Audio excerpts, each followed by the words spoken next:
Hello everyone and welcome to this 20-minute practice session on movement accents in cha-cha-cha. If you've ever danced your routine and your teacher has said to you, you look flat in your movement, you look monotone, or perhaps you also feel this way, then movement accents could be a very useful remedy for you where you can find more accentuation and emphasis in the movement patterns. It's essentially like placing punctuation into a long sentence. It's going to bring clarity and definitely much more expression to what you say through movement. And today we're working on movement accents, which means we're trying to define where in the patterns of movement you are placing those accentuations. The good news is you can explore and be adventurous within them, but sometimes it's hard to know where to start. So today I have prepared a simple format that you could easily follow and then start placing those movement accents into your routine.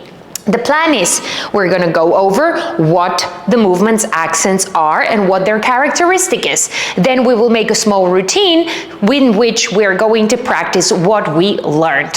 First, you need to define where the movement starts and where the movement finishes. This is the first thing, otherwise you're not able to know from where to where you're working with.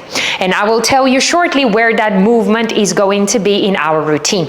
After you have defined that, you need to, of course, make sure what type of movement you are doing. So for purposes of us making it easy, we're going to do a arm movement, okay? So an arm movement which is going to go either up or down, or it's going to go straight, but we're literally doing an arm movement. And I'm going to use this arm for showing us where we start, and then the movement finishes up here. Simple.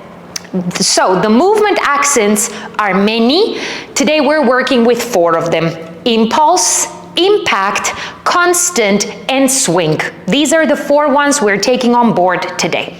The essence of them is where do you put the emphasis?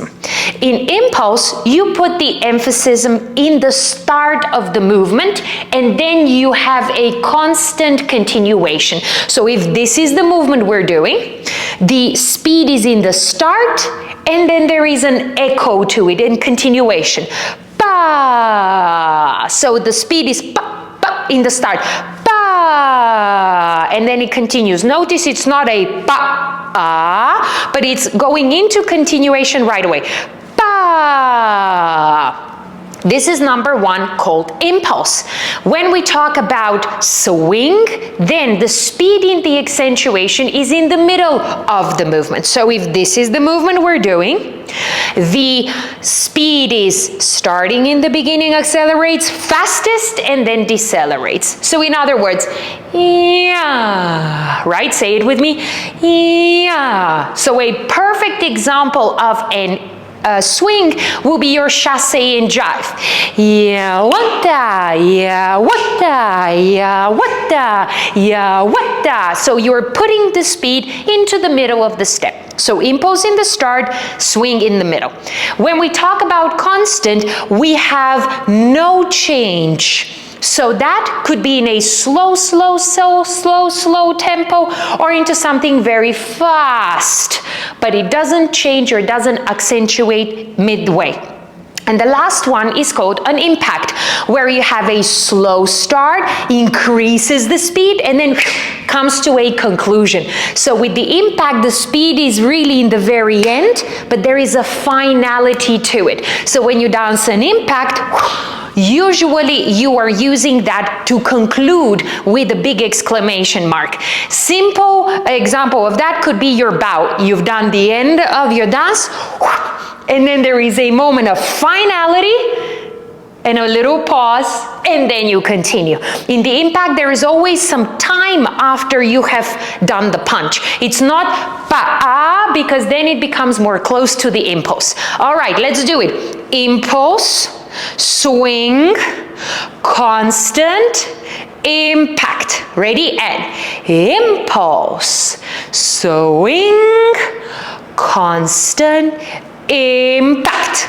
Again, impulse, swing, constant, impact. Great. So, for your ease and understanding, you need to pick where does the movement start and where does the movement end. Because if you don't have those two parameters, you don't know what you were doing inside of them. And even though the choice is very much yours, the better dancer you become, I'm going to suggest a simple pattern for you today so you know where to start. Let's agree that on each new bar of the music in cha-cha-cha, we are starting a new movement. So let's learn the following simple routine we have danced many times together. Back on the right leg, replace, hip twist, chassé. Check, ronde, chassé, two side step, time step, running chassé. You can just do a regular chassé here.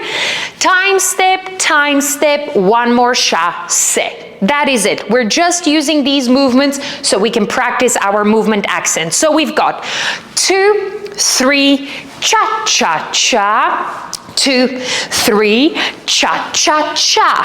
3, cha-cha-cha. 2, 3, let's go one more time.